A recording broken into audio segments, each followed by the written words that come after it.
El Dorado and all the way around the plaza.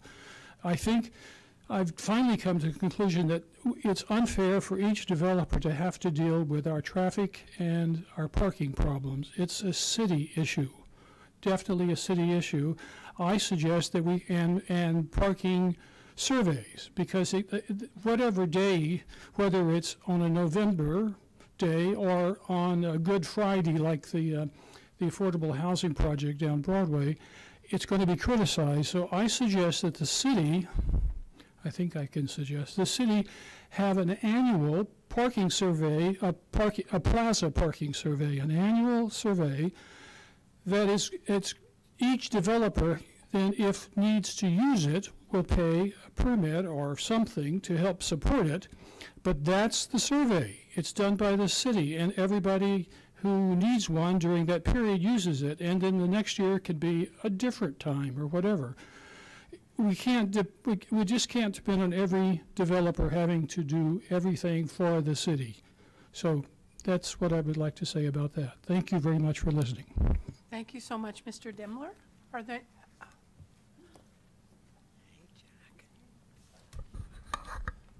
Good evening. Happy Tax Day Eve. Jack Wagner, 270 West Napa Street, Sonoma, California. I'm wearing my citizen's cap today, not my commissioner cap. But I do want to talk about the work plan or goals for the Community Service and Environment Commission for this next year. I think this would be the most efficient way of communicating that with all of you. I would like to see an approach toward a zero waste policy, toward no plastics going in our landfills, and I think that this would require help from this commission, not only in policy but in infrastructure and in education. If we were to, say, ban single-use plastics on the plaza for events, we would need to install more refilling stations on the plaza and educate people about that.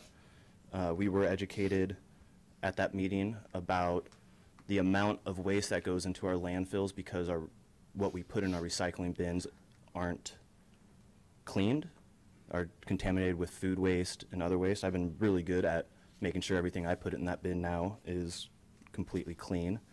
And I think there's a lot we can do for the environment as a city.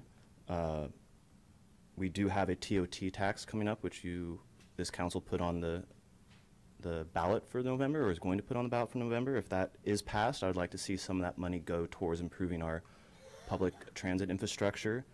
Out in Gatati, I've noticed they have these green bike paths where the traffic and bikes meet. I think that would help make biking through town a lot safer.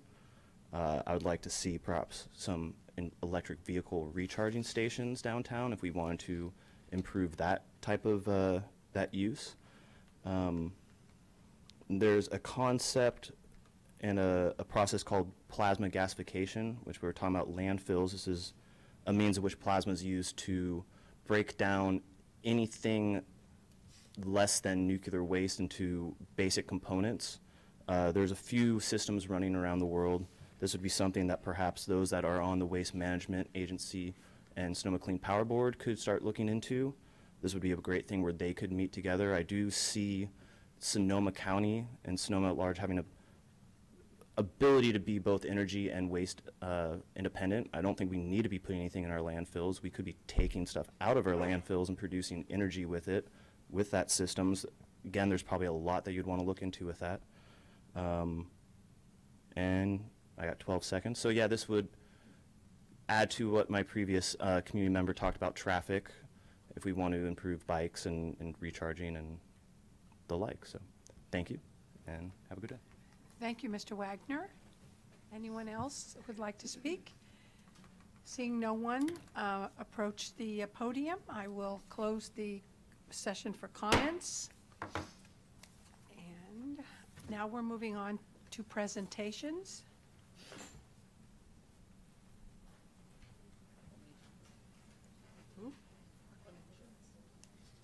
Where is that? I'm on presentations. Yeah, you're both. Yeah. Oh, okay. Yeah.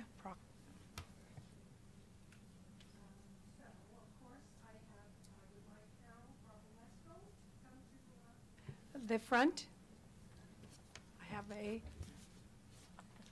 proclamation for you that I've read. This will be number 3.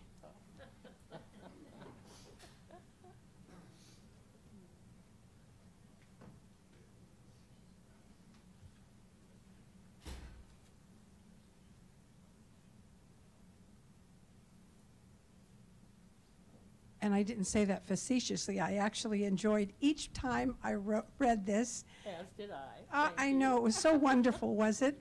So congratulating Carolyn Barbalesco on 20 years of service to the Sebastiani Theater. Whereas for the past 20 years, Carolyn Barbalesco has worked tirelessly to further the fortunes of the Sebastiani Theater in Sonoma, which is a historic and architectural treasure, and whereas she has for years handled the advertising, press releases, the record keeping, and done wonders for the Movie Lovers Club, and much, much more, which is really, when you think about it, 4 separate full-time jobs for very little money, but never mind. And whereas even though she has a very demanding family of her own, she has nevertheless consistently placed the needs of the Sebastiani Theater first, and in the course of which time she has, with her broad smile and infectious laughter, somehow survived countless years of witchy-poo shows. And whereas she began working at the theater because back then she honestly believed Roger Roten was a hugely talented magician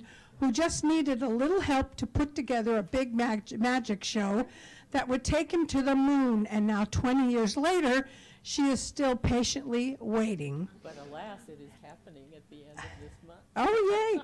And whereas, even though Roger Roten is the nominal head of the theater and the face that is known to all Sonomans as representing the Sebastiani Theater, Carolyn Barbalesco has worked quietly behind the scenes for years to ensure that Roger does not say or do anything that is too dumb, seeing her mission as that of lifting a great, if sometimes absent-minded man to heights he could not otherwise achieve on his own. And whereas she has, through her prodigious efforts, made the Sebastiani Theater into a home that ceaselessly welcomes young people from many diverse countries and backgrounds, and in so doing has helped create a centerpiece for the entire town, not unlike the Statue of Liberty.